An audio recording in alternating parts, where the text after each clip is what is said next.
benar-benar menjijikkan. Roy Suryo, Tifa, dan Rismond mengadukan ke Komnas HAM bahwa ini adalah merupakan kriminalisasi oleh Pak Joko Widodo. Padahal Pak Joko Widodo cuman memberikan pelajaran kepada mereka yang suka ahli menfitnah.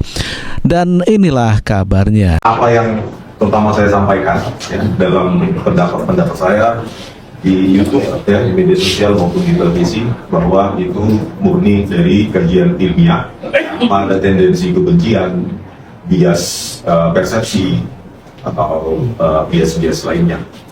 Nah, kajian ilmiah itu outputnya ada dua. Pertama, otentik atau fake. Itu ada dalam bidang ilmu forensik, digital forensik. Itu fake document analysis. Jadi outputnya hanya ada dua opsinya. Yang pertama adalah otentik, atau yang kedua adalah fake. Jadi kalau itu kita didasarkan pada output kajian ini ilmiah, ya, maka kita tidak bisa output itu harus buta, independen terhadap kepada siapa dikenakannya output dari kajian ilmiah tersebut. Jadi kalau kita logikakan, kalau saya bersikap oportunis, maka saya bisa saja mengambil hati dari Pak Jokowi. Saya mengatakan dari analisis saya bahwa lembar pengesahan skripsi di Widodo maupun ijazahnya adalah otentik, maka mungkin saya akan dapat bonus-bonus yang lain dari itu. Tapi kan kita sebagai peneliti, kita memiliki independensi, kita memiliki integritas yang memang sudah ada dari ketika kita membuat buku, menulis buku, ya, membuat paten, membuat jurnal, ataupun pekerjaan-pekerjaan proyek yang sering saya lakukan untuk profesor saya, ya, dalam bidang berita analisis, namanya membuat sandi-sandi, kode-kode intelligence, gitu, pekerjaan saya. Maka integritas moral itu menjadi bagian dari pekerjaan saya. Nah, suara saya, meskipun saya tidak ada keinginan untuk viral, ya memang itu analisis saya tempatkan sesuai dengan koridor keilmuan saya, bahwa kalau dari analisis saya, bahwa setelah saya lakukan font identification, namanya font identification lewat neural networks atau AI atau deep learning, dia menggunakan model yang bernama convolutional neural networks, maka dari font identification tersebut, ya, bukan visual yang bias persepsinya tinggi, ya, tapi berdasarkan AI atau deep learning, maka kita dapati bahwa di lembar pengesahan skripsi Pak Joko Widodo itu confirm bahwa setelah kita analisis bahwa font yang digunakan adalah Times New Roman. Nah, dari sejarah atau catatan perkembangan teknologi, font Times New Roman itu baru dikenal publik sejak 1992 dengan dirilisnya sebuah operating system bernama Windows dengan prosesor dengan aplikasi Microsoft Office, ya, Windows 3.1. Disitulah Windows dan Adobe mengembangkan apa yang dinamakan teknologi PostScript. Ya, teknologi PostScript itu mengadopsi teknologi dengan penciptaan font yang sangat cantik berbasis apa yang dikenal dengan kurva Bezier. Sebuah persamaan matematika polinomial 1 dan 2 untuk membuat kita lengkungan-lengkungan tersebut. Jadi kalau kita mengacu ke sejarah apa yang dikatakan Pak Jokowi lulus tahun 1985, tetapi lembar pengesahan skripsinya sangat modern dan satu-satunya di dunia, dan sudah saya bandingkan dengan apa yang lembar pengesahan skripsi disertasi di sebuah universitas dengan advanced teknologi bernama Massachusetts Institute of Technology yang masih menggunakan MIT yang masih menggunakan elektrik atau Selectric IBM typewriter, dan kita bandingkan. Nah, maka ketidaksesuaian teknologi itu, ya, yang tidak sesuai dengan zamannya, itulah mengkonfirmasi kajian saya bahwa tidak mungkin zaman tahun 1985 seorang Joko Widodo, ya, di sebuah universitas rakyat yang murah meriah, ya, sampai saya kuliah juga tahun 90-an begitu, yang murah meriah, menggunakan teknologi font atau teknologi dengan word processor atau teknologi hardware maupun software yang belum ada saat itu tahun 1985. Jadi dengan catatan evolusi teknologi hardware dan software yang benar-benar confirm, ya, tidak mungkin kan seorang Joko Widodo menggunakan time machine, menggunakan teknologi yang belum ada tahun 1985, ya. Padahal itu seharusnya tahun 1992 mulai rilis. Maka kajian saya mengatakan secara fake document analysis itu confirm 100 miliar persen fake, gitu. Dengan bahasa dramatis kalau secara matematik 100% gitu. Belum lagi kalau kita lebih dalam lagi kajiannya, kalau dari perspektif hardware dan software, di mana kalau untuk display itu dikenal dengan PPI atau pixel per inci, kalau dalam teknologi cetak itu namanya DPI, dots per inci. Maka kalau kita lihat lagi lembar pengesahan Pak Joko Widodo itu sudah menggunakan teknologi yang DPI-nya sangat tinggi. Dots per incinya itu sudah 96, minimum 96 dots per inci. Jadi kerapatan antar pixel-pixel tetangga itu sudah sangat rapat. Maka teknologi itu saat itu tidak ada, baik secara hardware maupun software. Nah, kalau kita lebih spesifik lagi dari DPI tersebut yang sangat tinggi itu, maka ya probabilitas software yang digunakan oleh Joko Widodo untuk mencetak lembar pengesahan skripsi itu adalah teknologi dengan sistem operating Windows dengan XP yang ada sejak 2004-2005. Gitu. Bayangkan lebih jauh lagi kan, kalau tadi teknologi Font Times New Roman yang baru rilis sejak Windows 31 itu 1992, tetapi kalau dari teknologi percetakannya dots per inci itu lebih tinggi lagi. Maka hipotesis saya dia menggunakan Windows operating system ya versi XP yang ada sejak 2004-2005. Itu lebih spesifik lagi analisisnya gitu. Ya. Jadi tadi itu ketidaksesuaian penggunaan teknologi yang belum ada, karena penggunaan teknologi terikat uang dan waktu.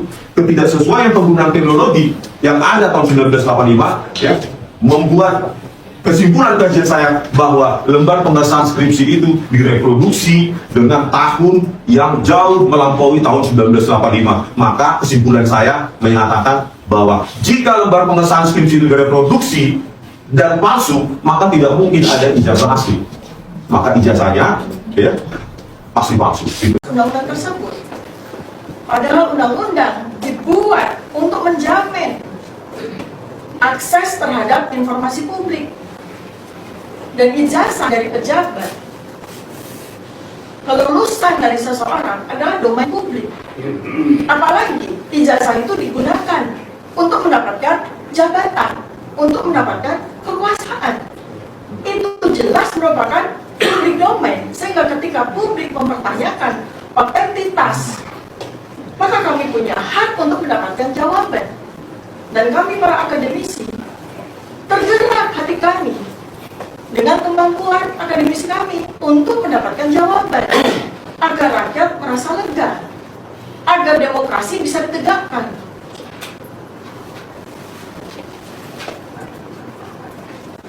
Salam waras. Nah, dan pada akhirnya rombongan Roy Suryo, Tifa, dan Rismon ini melapor ke Komnas HAM. Ya, ileh drama yang sangat menjijikkan kalau saya bilang ya.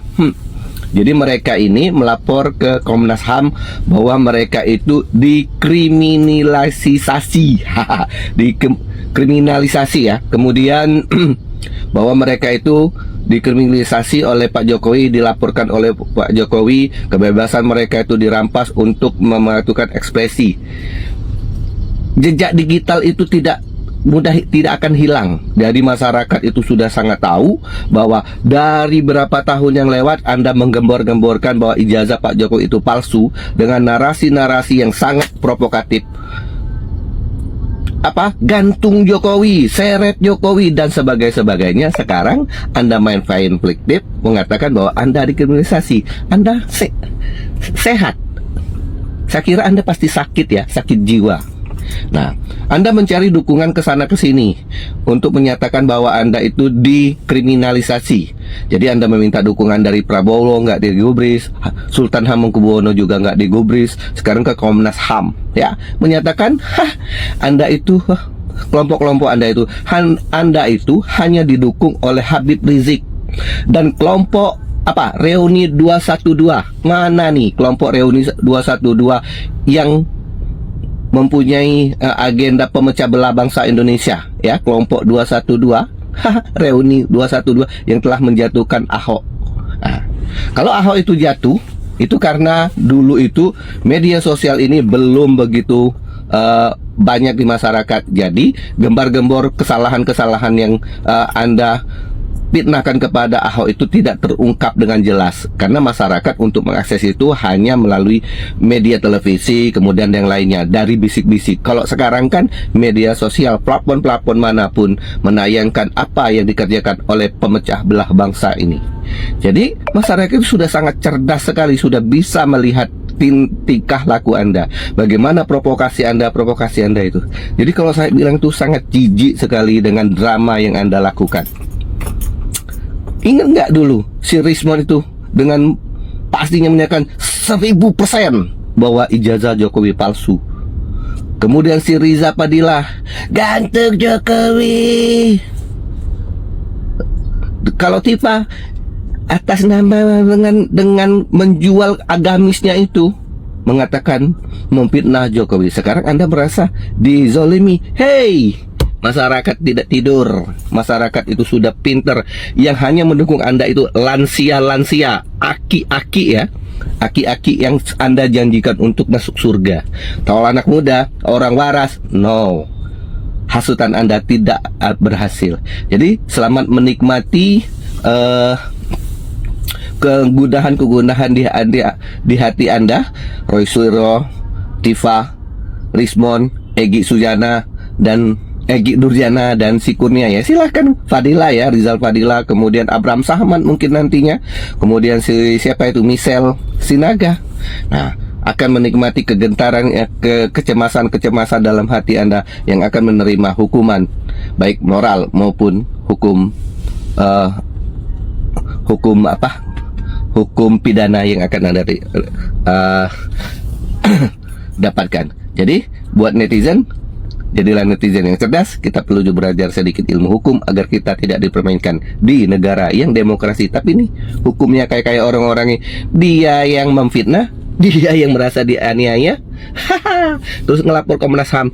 Yalah, orang Komnas HAM juga orang pinter, nggak seperti Anda pekok-pekok. Salam waras. Saudara Roy Suryo, Rismon Sianipar, dan T. Fauzia hari ini membuat pengaduan ke Komisi Nasional Hak Asasi Manusia atau Komnas HAM. Roy Suryo merasa dikriminalisasi atas laporan Joko Widodo soal tudingan ijazah palsu di Polda Metro Jaya. Baik, terima kasih. Assalamualaikum warahmatullahi wabarakatuh. Terlapor kasus pencemaran nama baik dan Undang-Undang ITE, Roy Suryo, T. Fauzia, dan Rismon Sianipar melaporkan pihak penyidik kepolisian Mabes Polri atas laporan Joko Widodo ke Komnas HAM karena diduga ada pelanggaran HAM dan kriminalisasi. Mereka meminta Komisioner Komnas HAM memanggil kepolisian dan pihak UGM. Menurut Roy Suryo, mereka hanya menjawab sesuai keilmuan karena masyarakat bertanya tentang keabsahan ijazah. Yang kami pertanyakan itulah hak publik untuk bertanya. Dan pertanyaan itu adalah pertanyaan standar, pertanyaan biasa. Kenapa ada seorang yang pernah menduduki jabatan publik tapi ijazahnya kemudian dipertanyakan? Itu sampel saja. Dan kami melihat adanya sindikasi yang sangat besar di sini. Ketika sebuah universitas yang sangat terkenal kemudian merasa harus mengikuti selera dari penguasa.